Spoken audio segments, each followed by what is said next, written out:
Hey class, welcome back. If you check out the notes behind me on the board, I'm back in our quiet classroom again. And today's notes are meant to focus on both the science class and the STEM class. Now the difference is for the science class, these are notes. I'd like you to still maintain your notebook. I'm giving you the notes for the left side and the right side. And of course, being mindful that we're working from home, we're not doing all the same labs that we have in class. For the STEM class, you don't have to take notes on this. We are, however, throwing it in with the STEM class today because there's something that we talked about in current events that I think is really important and germane to what we're doing in STEM right now. So let's jump right in. I'll keep it brief and to the point, and here we go. If you look at current events, I like to use current events. I usually use CNN 10. It's a nice little kind of overview of what's going on in the news and some of the things that we've talked about in class. And one of the things they talk about today, of course, as you can imagine, is the virus, the COVID-19 virus. And I know in computers we've talked a little bit about viruses and what a virus does. Turns out the virus for a computer, perfectly named because of how we're studying viruses and how they affect cells. Also the lunar map, that has a great time with the science class, of course, because we've talked about the moon's influence on tides, but also in the STEM class, in the computer part of the STEM class. One of the things that you'll see when you check out the CNN 10 link, and again, it's online already, the link for CNN 10 today is online. You can check out the images that they've put together that give a really accurate, kind of like USGS view of the lunar surface. It's really, really cool. And one of the things we're talking about in STEM right now is how difficult it is to send pictures over the internet and all the different sizes of these pictures that they have to send, how much more memory in a computer that it takes to send a large picture with a lot of detail versus a little small picture. Okay, quick recap on the science. We've talked a lot about molecules. We've talked, for example, about the water molecule, drawn in a million times in class, the old Mickey Mouse molecule here. H2O, two H's, two hydrogen atoms stuck to one oxygen atom, making a molecule of water. It's got a little bit of a plus and a minus side. It's a polar molecule. We've talked a little bit about CO2. That has come in a lot when we've talked about global warming, climate change, that sort of thing. CO2, of course, is one of the main ingredients in photosynthesis. That's the big, important chemical reaction that we studied that gives off oxygen as a byproduct, makes sugars for plants to use. And CO2 kind of looks something like this.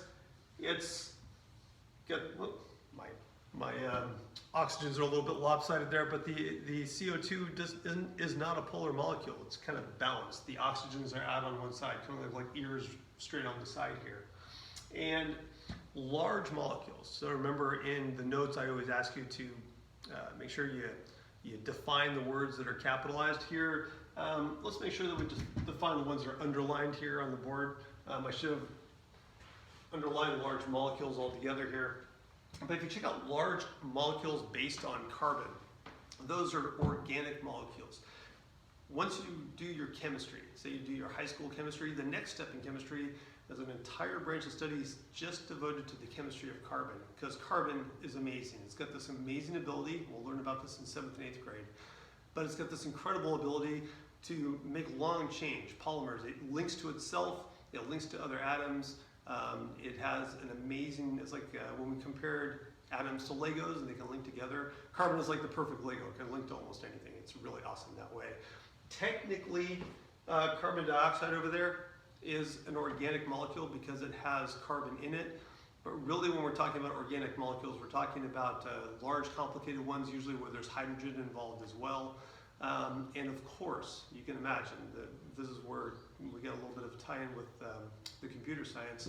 You know that we've talked about DNA. It's a very, very long molecule. Here's some of the new stuff. It's a little bit of a recap too, but some of the new stuff that we want to make sure we talk a little bit about today and this week. We've seen pictures of DNA drawn out like this, big spiral molecule with these rungs of a ladder that are going across. It looks like a big spiral staircase, spiral ladder. We've seen that so many times I won't go too much into the structure. We've seen hundreds of pictures probably in our books by now. But here's the part that we want to focus on this week, a gene. And again, I should underline that twice because it's something that makes sure you underline as a key term. We've had it as a key term before. This is where we do a little bit of review preview. But a gene is a little piece of a DNA molecule. Now I'm oversimplifying here a little bit, more than a little bit, but if you check out a gene as being a piece of a DNA molecule, what happens is the gene has a code the way the DNA is put together, the order in which it's put together, those little runs of the ladder, make a code that tells the cell to do something, usually make a protein. If you're looking at something like eye color, or what we did in class today, floppy ears, seeing if your ears are attached or floppy, a gene will be the instructions for the cell, for your body, to do that thing or to have that characteristic. Now, in the real world, for say eye color is a good example. There's usually several genes in different parts of the DNA molecule that code or that give the instructions for that. But often when you check out the books, when it first starts to talk about it, it always shows one little piece of a DNA molecule doing that. In reality, there's lots of genes that go into making your eyes blue or brown or whatever color they happen to be, or green. If you check out very, very quickly the long molecules and the gene being a little piece of it, our goal this week is going to be to talk a little bit about, okay, if your parents are a mix of genes, you get half your genes, half your chromosomes or your code from your mother and half from your father, why did you end up with the characteristics you have? That's where it gets really cool with the math, because it ends up being probabilities, it ends up being ratios. The computer virus part comes into play here. We've compared cells, I think about 100 times in class, to factories. If you look at a factory makes something for you. I think in our class, I'm trying to remember this year, I think we did shoe factories as our example. A computer virus is perfectly named because, as you know from computer class, a computer doesn't do anything by itself. You make a computer, you've got your diodes and your CPU, and it sits there until it gets some code from the person who's programming it. You, the programmer, give it a long list of instructions, and the instructions tell the computer to do something. This is where the computer virus is perfectly named. Because if somebody writes a piece of code that takes over your computer, that does something that says, hey, instead of executing the program when you hit the enter button, instead, and it might do something sometimes what they call malicious code, it might go into your computer and take, for example, your emails and send them out to random people. Had that happen at a school one time.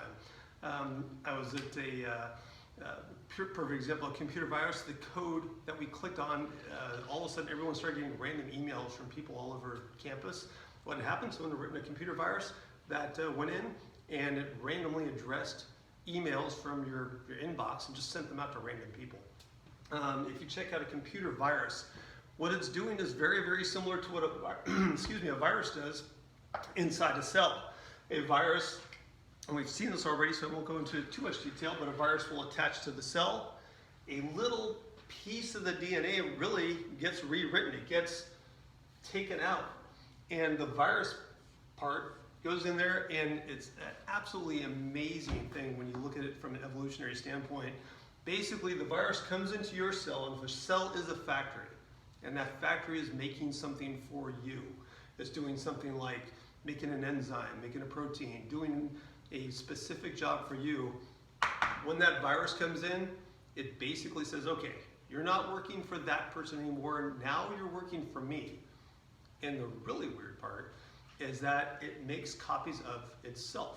So if a virus, like COVID-19 or current events, attaches to a cell, once it infects a cell, all of a sudden all the mechanisms inside that cell, we've talked about this parts inside the cell before, we'll discuss them some more, but the ribosomes, the cytoplasm, all the things inside that cell start going to work making copies of the virus. It's as if you went into a factory and said, okay, you're working for me now, and now you're going to make copies of me.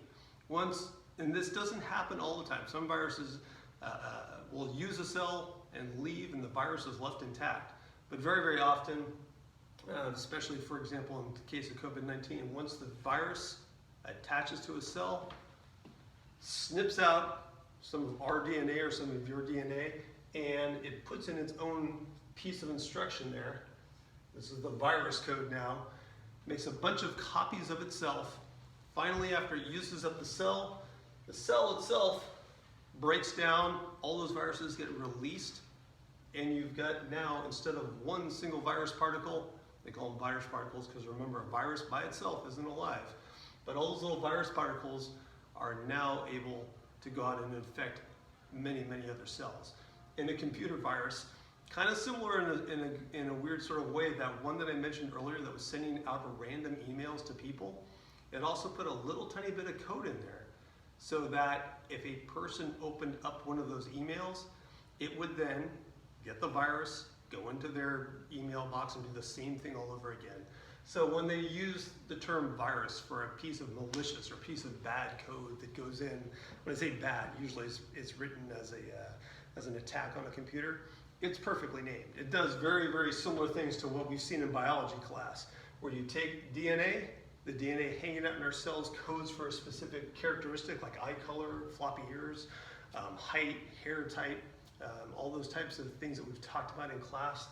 And when you have a specific piece of code that gets rewritten, you've got all of a sudden, in the case of COVID-19, a virus going in, making more copies of itself, and that's what's been in our news a lot over the last 2-3 months. Hope that's a good overview. I'll get those notes posted out online for you. Hope that helps out with a quick overview. Remember, science class, our science class is responsible for making sure that we get the notes down in our notebooks. And the STEM class, you don't have to write down the notes. We have an assignment on there online about doing pictures and how you send pictures across the internet. However, I wanted the STEM class to see it as well because, hey, we're all in 6th grade and this is all part of the 6th grade science standards. Have a great day. Looking forward to seeing you again in person. Take care. Bye-bye.